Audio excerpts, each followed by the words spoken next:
a... One. No. It's exactly what it was. It's a poem which is It's a poem with rap sections in it as well. But he said it now. It's a poem without rap without. Yeah. It hasn't got any. But if there was sections, any because rap, that then was it would be a surprise, wouldn't it? Yeah. And So actually, the first verse, you're doing I'll give you an idea of the first verse, and there's about hundreds. several verses. A 1, a 2, a 1, 2, 3, 4.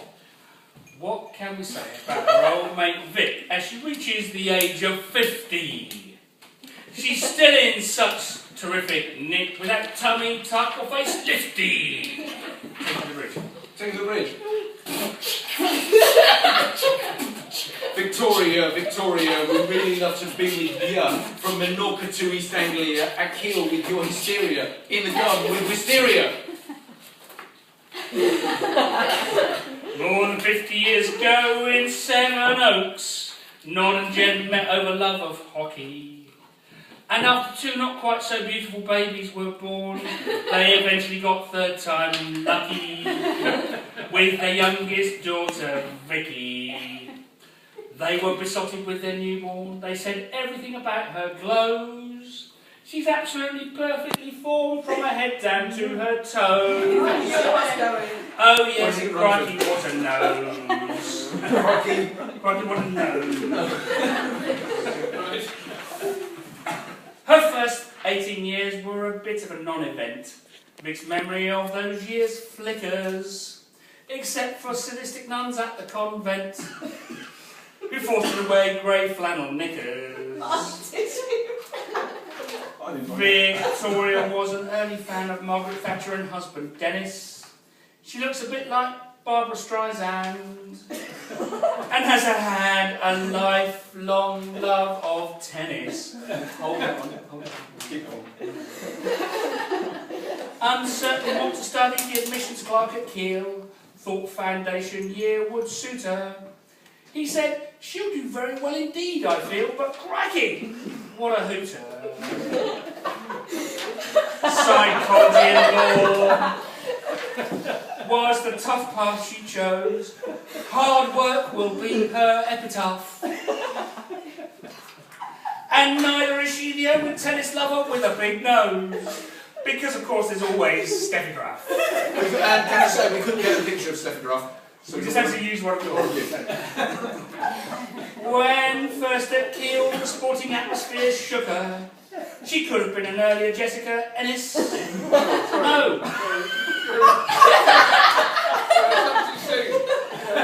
Had she not instead chosen to become a hooker and develop her lifelong love of tennis. Other one then. Take the bridge. Victoria, you're a sporting spectacular, a hooker, please forgive the vernacular, and celebrated tennis player, even croquet, and now crap angler. Move on. Her decadent lifestyle led her to toast the gallant tractor drivers of Uzbekistan. Hurrah! Hey, This sort of thing happens the most when you're a cheese and wine parties man. Tumbleweed. I'm not. Funny. Take the bridge. Take the bridge. Victoria, we travel the 7 seas for you in a big ship or a windsurfer, in a polo or Ford Angler, east the cheese to Mongolia. On leaving Keele, Vic lodged for a while with a chap who always had the tennis on. Tennis on. Yes. And it wasn't too long before she fell for his smile and became Mrs. Victoria Denison. Simon was humble, learned and meek, but crikey, he said. What a beat. In the years that followed, Vic became a mummy by growing Robbie, Nicola and Bradley in her tummy.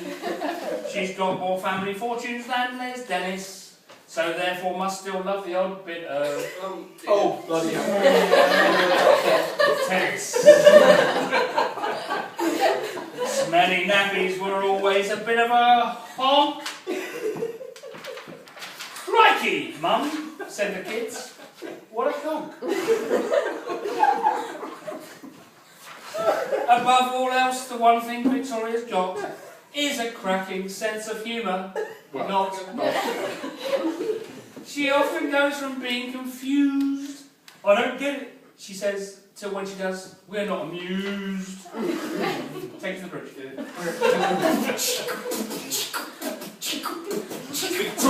Victoria, when cross, what could be scarier? Perhaps a hairy big tarantula, or a big bloke from Australia. But with Solomon, who's your handler? Yay. You'd think by now she'd be used to our jokes, lapping them up by the forkful. But you'd be wrong, I'm afraid, she still gets the hump. Crikey, what a snorkel. So happy birthday, old girl. We love you a lot. And to you, we all take off our hats. Here's to the next 50 years of abuse from your favourite 450 plus Pratt's. Oh, take to the bridge. Take the bridge. Victoria, your humour is peculiar, but your jokes aren't very funny.